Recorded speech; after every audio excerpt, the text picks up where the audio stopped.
Today, I want to tell you a little bit about myself. So, I've come a long way. I'm 38 years old. And when I was a child, I went through a little bit of a phase and I was a troublemaker, believe it or not. I wasn't like a malicious troublemaker. I didn't like to make trouble, but I liked to be a class clown and I liked the attention. Actually, I was pretty shy for most of my life up until fifth grade. Very shy, very quiet, scared of girls, wasn't a popular kid, had very few friends because I was so quiet, kept to myself, right? And I wasn't with it, I wasn't like a cool kid. They were always listening to certain music or playing certain games or video games and stuff, and I never had any of that, so I was always kind of an outcast. Well, in fifth grade, I became more popular, and I realized that just by acting out in class, being foolish, I could make everybody laugh. And the teacher was talking, and I would talk, and I remember one time it was so disrespectful. The teacher asked me to stop, and I told her to be quiet. I was like, quiet, you're interrupting me. And it's just such an outrageous thing to say to a teacher. Everybody laughed, and of course the teacher wanted to kill me. And I became really addicted to that. It was like such an adrenaline rush to see. I was like the most popular kid for a while, right? It felt really good.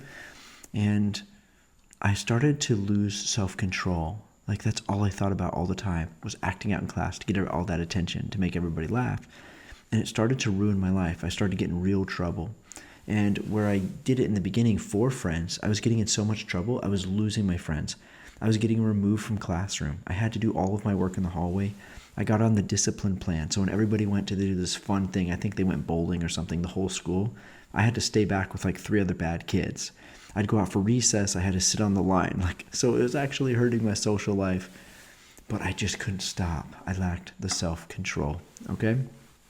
Now, this went on for a while, and I continued to get in some trouble and butt heads with my mom and my parents, and eventually I got sent to a boarding school.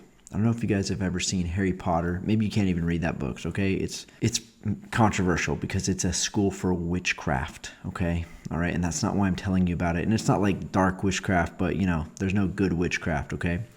But if you have seen the movie, okay, a boarding school is where you go and you live. So I was a sophomore in high school. I was probably 15 years old, and I went and I lived at this school. And this was not a normal boarding school, okay? This was a military boarding school.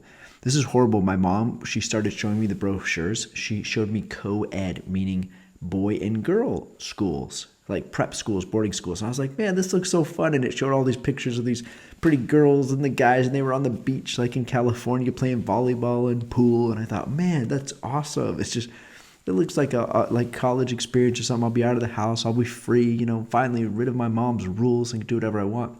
That was the image I had. So I was like, yeah, sure, I'll go to boarding school. Well, I didn't get to go to that school that I saw. That was in California. I ended up going to a boarding school out in the middle of nowhere, like out in the woods in Virginia. And it was all boys. Boring. Horrible, isn't it? So there was no pretty girls like the other one. Just all boys. And it wasn't a normal boarding school. It was a military boarding school. So there were like drill sergeants. Well, they weren't always drill sergeants, but they were TAC officers. And these guys were super strict. You had to make your bed perfect and fold your underwear perfect and stand at attention all day, and everything was so strict. So it was kind of sad. It was pretty rough. And when we got dropped off, they brought us into this chapel. I've told you this maybe before. They brought us into this chapel, then they dismissed the parents. But before they dismissed the parents, they said, hey, you guys are not going to talk to your kids for it was like a month and a half. No contact, no phone calls, no letters, nothing for a month. They said, you have to give us this time. We're going to establish discipline in this time. And then after that, you can talk to your kids. So that was a weird thing for the parents. And then they said, you guys come back in a month and a half on Parents' Day. And this will be like in the fall. And there will be a Parents' Day parade and you can see your kids again. Okay? So in the meantime, they wanted to convert us because a lot of the kids that go to military school were kids like me that lacked some self-control. They were getting into some trouble in school or getting in trouble with their parents. And so they were going to teach us self-control. And I'll never forget that Parents' Day parade because I, at that time, was a corporal. And so I was kind of in charge, actually. So I had some people under me. I was pretty low ranked. Like corporal was the lowest rank above a private. But that means I had some authority. And I was in the front of the row marching, and we were going to march by the parents, and they warned us because remember, they had told the parents, like, watch what we do in a month, like we'll transform your kids and everything. So then the parents are supposed to come back after this month and see that the kids are all like perfect, right? Because the school's reputation is on the line. So they warned us. They're like, don't you mess up this parade. They're like, if you don't you even scratch your face, like, don't you sneeze, don't you do anything, right? Like, you march perfectly. And they said if we messed up, it was double demerits and double tours. And a tour was like extra duty. Each tour was 45 minutes of like duty, or if there was no chores to do, extra chores, you know, you just stood at attention and you'd like salute the sun as a set. Oh, it was horrible. And you might get 10 tours. Actually, for messing up a parade, you could probably get like 30 or 50 tours. It'd be horrible, right? At any rate, so I was in the front. I was a leadership, so I was right in the front of the row where everybody could see me, and I was not going to mess this parade up. Like, I took it very serious. And I actually loved the military parades. I was very proud to be in my uniform, and there was this heavy drum, and boom, boom, like, I don't remember, but it was pretty cool. It was like, it felt like you're going to war. It was like the war drums, right? Military. And we start marching out. Well, in the fall, this horrible thing happens. I don't know if it's true like all over the country, but in Virginia, in the fall, there was like all these floating webs. It was crazy. These huge webs would just go floating by, and some of them had spiders. I found that out. You'll see. And so I remember marching, and I'm not a fan of spiders, and I could see out of the corner of my eye just this ambush of webs, just tons of webs, like floating towards us. I'm like, and remember, I can't move. If I even wipe my face or anything, I'll get in huge trouble. I have to just perfect military bearing. So I'm marching on. Well, this huge web that just engulfs me. And in the military parade, you can't like speed up or slow down. I just had to literally just walk into it, and it goes all over my face. I'm like, spider web on my face. And so right there in the middle of the parade, I just screamed. I'm like, ah! You know, but only on the inside, thankfully. Okay, I actually kept it together. I was like, and I didn't make a noise, and I just marched on. We went around the circle once, twice. I had this spider web on my face. I'm almost going to cry. I really have a spider phobia, you guys. It was really worse as a kid, too. I hate spiders, right? So we finally get out of the circle, and then we have to go around these buildings, and then we go out to the parade field. And once we're on the parade field, we have to stand there for an hour at attention while all these speeches and stuff happen. So I get behind the building, no parents are around, and we're allowed to adjust ourselves. So I'm like, I'm like pulling the web off of my face. And then I'm like, guys, is there like a spider on me or anything? And my lieutenant walks over. He's like, you're fine. You know, he didn't see anything. Nobody saw anything. Nobody cared, I feel like. So everybody tells me I'm good. So I'm like, okay, thank goodness. Whew. And then we have like a minute or two to regroup. I regroup, and then the music starts again, and we come out onto the parade field. Well, as I come out on the parade field, I feel like I feel something. But it's probably just the sweat, because it's still hot outside. It's the fall, but it's still really hot in Virginia. And so I'm like pouring sweat. So I'm like, it's probably just sweat. It's nothing. Well, we get around, we get at attention. I'm right up in the front row in front of all of the parents. We're standing at perfect attention, right? You cannot move. Like, this is so crucial. You cannot move. And that's when I feel it. I feel this thing moving up my neck. And I'm like, sweat doesn't move up. Sweat doesn't move up. There's something on the back of my neck. I'm like, and I'm like, guys, there's something on my neck. And I hear the guys behind me like snickering, and I knew it. It was horrific. There was a spider, and I had really short hair. It was like military shaved almost, so I could just feel it like go up each little thing of hair. And then it crawled up, and it just sat here on my ear. And I'm like, and it just like sat between my head and my ear. And then the speech just go on and on. They don't stop talking. And I'm like sweating, like, oh, please get this thing off of me. And then it like took off. It started crawled into my ear a little bit, just like over the top or something, and went back up. And then it crawled onto my face, and I could actually see it. Or maybe that was my eyebrows, but I felt like I could see its legs just sitting right on my brow, a spider on my face. And I'm like, and I'm sweating and like, but I didn't move. I'm just like sweating and like counting every second. And I probably had to stay like with that spider in my face for 30 to 45 minutes. Actually, it probably just felt like that. It was probably like 15 to 30 minutes. He just like sat there. He just like hung out on my eyebrow for a long time. And then finally the music started up. They called us back to attention. And when I moved, I think he fell off my eyebrow, and I started marching. So thank God he fell off. And I remember going back to the parents being like, this is so bad. I hate this place. It's horrible. Like, I felt like this was like the worst thing that ever happened to me. And then, one of my buddies was like, dude, that's pretty awesome, dude, that you just stood there. That's pretty awesome, man. And I started thinking about it, like, yeah, I'm pretty tough, dude. I had a spider on my face, and I maintained self-control. That's pretty awesome. And that's what I wanted to talk about today is character. There are so many things in your life, you guys, that are going to be temptations, maybe sins, like bad things, right? Or distractions or pleasures. It's so fun to just like eat all the candy, but it'll make you sick. It'll make you weak. It'll make you overweight, and you won't achieve your goals. And there's so many things like that, you guys. And if you don't have self-control, you'll never achieve great things. You'll get distracted. You'll get hung up with sin, or you'll just chase pleasure. You'll be that guy who's always running out there trying to like do the sports and always chasing a high, doing something fun, doing something exciting. Never wants to work. Never has the self-control to sit down and work and push through when it's painful and it's tough. It takes a lot of self-control, you guys. So I want you guys to think about that. Do you have the self-control to be great? A lot of times we think of greatness, we think of like this big monumental fight, like with a dragon and courage and all that stuff. But you'd be surprised how many times success is just a matter of getting up and doing your duty day after day after day, when it's boring, when it's hard, when it's tough. You'd be surprised. Sometimes kids, they get onto Blue Manor Academy, and it's not the most fun. Some of these classics, some of these books are hard to read. It's big words, it's confusing. And I know there's lots of other sites on the internet, like educational sites that you guys could be going to, and they're fun, and they got all the flashy games and flashy lights and all that stuff.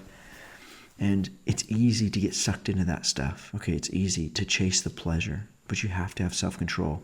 The reason those books are on there is because they're the great books. They're worthy books. So you're going to have the self-control to look up the vocabulary, to read it a few times, to understand it. Nothing good or great comes easily, okay? It's always going to be a grind. So the people who have the self-control, they win. They win. Imagine if I didn't have self-control and I moved, and there were other people that moved. I could tell you guys some stories.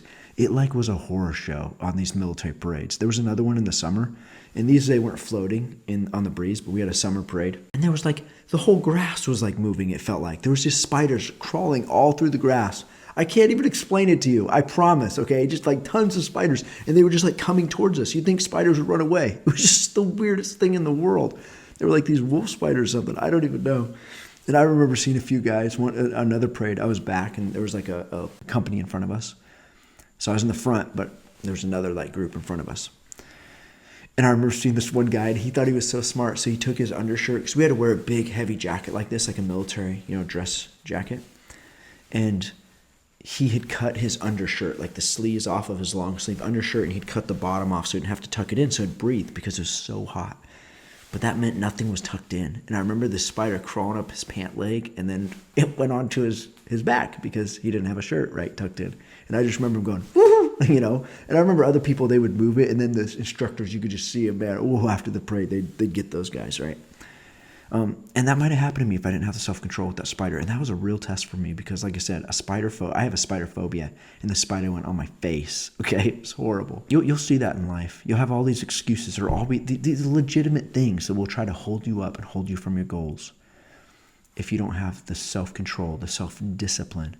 And you guys, when we talk about discipline, it's one thing for your parents to make you do stuff. They make you eat right. They make you get up on time. And it's like a drudgery. It's like them making you do it. Well, let me tell you, your mommy and daddy, they won't always be there for you to push you on to greatness. It's a privilege to have a coach. You know that? It's a privilege. There are grown adults, and they want to lose weight or they want to work out, and they will hire somebody. They will pay somebody $100 an hour sometimes, or $50 to $100 an hour, just to coach them and make them do it because they lack the self-control. So self-control is so valuable, so powerful. All right? So eventually, don't get up on time because your mom made you. Get up on time because you made yourself. Right? Don't eat the healthy food or avoid the bad food because your mom made you. Every once in a while, actually all the time, let's say, do it because you want that life. Be self-disciplined. Super powerful. Sometimes just deny yourself. Deny yourself a pleasure just because you want to prove that you have the discipline to do it. Maybe there's a big birthday cake. It's so yummy. Everybody's eating cake and ice cream, and maybe this time you abstain. You say, you know what? I'm not going to do it just this once to prove that I have the self-control to do it, because it's so important you exercise that self-control muscle. I'm telling you, so much success comes down to that, self-control, not talent. Like in sports, who's willing to show up to practice every day? when they don't feel like it? Who's willing to diet, to eat right, get some sleep? I remember one time, I don't know if this was bad or not, but I went to a school dance. And it was late. And I had a wrestling tournament the next day. The next morning, I had to get up at 5 o'clock in the morning to go weigh in at this wrestling tournament. And I went out with my buddies, we went to this dance, and then we stayed up really late, and I couldn't sleep because it was so exciting at that age. I'd never been to a dance before, so it was exciting until like 3 o'clock in the morning. I could not sleep. I could not shut my mind down. I lacked the self-control. And I had to roll out of bed the next morning and go to this wrestling tournament. And it didn't go well. I got dropped on my head. I was so tired. I did not do well. So I'll bring up one more point. When you lack self-control, it snowballs. Okay? So let's say you're on a diet. You're trying to eat healthy, and you break. And I always talk about diets because that's my struggle right now. That's something I lack self-control in, is with food. I'm trying to get better. But you break your rule one time. You lack self-control just one time. It snowballs. You do it once, it'll get easier to do again. You're like, I'm just going to take one chip. You lack self-control just a little bit. Just one chip. Boom. You opened the door. You showed your weakness. So you did another and another and another, and it snowballs. And then what happens, guys, is you form a habit because you lack self-control so much. Like you play video games a lot, and you end up becoming addicted to the video games to where that's all you can think about. That's all you want. And you keep wanting to play video games, keep playing video games. And it snowballs and it gets more and more out of control of your life until you become an addict. And once you're addicted to something because you lack self-control, it's so hard to quit. I remember, this is so bad. When I was in military school, the only bad thing you could really get away with was tobacco, chewing tobacco, not smoking. They'd catch you for sure. So people brought in chewing tobacco. It's really gross, you guys. And I put a little chewing tobacco on my lip, right? And I did that for a while because it was like the only, thing to do there. I don't know why I did it. And I remember after a while, I was worried about getting cancer, because it'll give you cancer, tobacco. So I wanted to quit. I was like, I should quit. I wanted to quit now. But I had been doing it for so long, I was addicted to it. I'd get headaches if I didn't have it. I'd crave it. I thought about it all the time. And I thought, if I just had the self-control in the beginning to say no, or maybe you just you're an adult and you can use tobacco, like maybe you smoke a pipe or something like that. Maybe you just do it on Christmas or a holiday or something just once or twice a year. If I just had the self-control, it would have been so easy to quit. But because I didn't have the self-control up front, I had become addicted.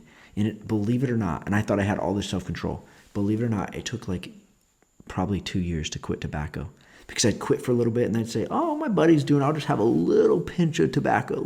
Put it in, boom. I'd just do a whole can and then I was doing it again. I probably quit 6 times because I lacked the self-control. Whew. So if you have the self-control up front, it'll save you so much time and energy in the long run, okay?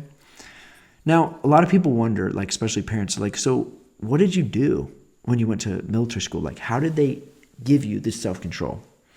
Well, they used to do an exercise, and I recommend you guys do it and have the self-control to do it. Don't make your mom make you do it. Just do it as a challenge. And it's called an attention exercise. And you can do this standing or sitting. Well, we always had to do it standing in the military school. So the attention exercise is designed to develop self-control. And they developed this exercise for soldiers because soldiers face the greatest temptations, especially back in Napoleon's day. He's the one that I believe developed these exercises marching and attention, right? Because when you're marching and you're in battle and the bullets are flying, can you imagine you just have to march forward and bullet whizzes by your face? Can you imagine the fear and the temptation to run and to cower? But of course, if you run and you turn, you'll get shot, right? Even easier because now nobody's firing at the enemy and they just shoot you in the back. So you have to have self-control. You have to have discipline in that situation. But you can imagine that temptation to cower or to turn and to hide, to break down. Maybe your buddy gets shot. You can imagine the emotion would take over. But if you start crying right there in the middle of the battlefield, boom, you get shot. You're dead. So the stakes in war are super high. And generals understood that their troops had to have absolute self-control. They call it military bearing or military discipline on the battlefield. And so they introduced this exercise. It's called standing at attention. And basically you just stand up straight. You see how my shoulders are hunched. You roll your shoulders back, stand up straight, head slightly up, okay? Well, up and then tilted down. Does that make sense? So you're not slouched. Stand up straight, head up, and then tilted back so you're looking straight ahead. And then you control your emotions too. Because so many times with self-control, you lose, like, there was somebody the other day, just a normal person. They had a road rage incident. Somebody cut them off on the road, and they got so angry, and they lacked self-control, they chased the person down, and then they got into a confrontation, and they pulled a gun out, and they shot the other person and killed them. They murdered somebody because they lacked self-control. And it was an emotional thing. They couldn't control their emotions.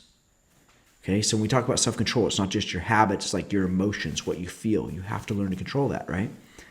So that's another thing you do at attention. You control your emotions, which means you have a blank face. Watch. And you don't look around. You look straight ahead. And maybe somebody cracks a joke over here. You don't. No, you don't laugh. Nothing. That mosquito's biting you in the neck. You just stand there. I remember when I first did this exercise at military school, it was in the middle of the summer, and there was like these gnats and flies, and they just go in your nose and like on your face, or it's like, but you didn't even do that. You just go. Sometimes they crawl into your eye, and you just stand there at attention, and you're learning self-control, okay? And trust me, like when that spider was there, it wasn't just like the fear, it was like the agitation, like, why are these speakers keep speaking? I was getting so frustrated, like, why won't this thing end so I can get rid of this spider, right? So I had to learn to control my emotions, and my face was void. You wouldn't have known that inside I had this terrible turmoil, internal turmoil, because I was in self-control. I was at attention. Okay, so that's what you do. Now when you stand at attention, you don't want to stand stiff as a board. You don't want to lock your knees out. You could actually pass out. We had people, they'd lock their knees standing straight, and then it cuts off the blood or something, and you pass out. But you can do that exercise. You cup your hands, put it to your side, and you just stand there and see how long you can take it. Maybe you get bored after 1 or 2 minutes, and you don't have the self-control to fight the boredom, right? Or the body control. Maybe you're a fidgeter, and you lack self-control, like bodily self-control, so you're tapping and always fidgeting, having to move. Learn to just stand at attention. Maybe you just do the exercise for a minute.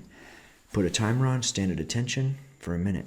If you want to make it fun, this is kind of what we used to do. Well, actually, the sergeants and lieutenants would do that. They'd go around and see if they could make people laugh. People do this in Buckingham. Have you guys ever seen the guards, the Buckingham Palace guards? People always try to like make them move or laugh, break their attention, but they're just like stone cold, total self-control.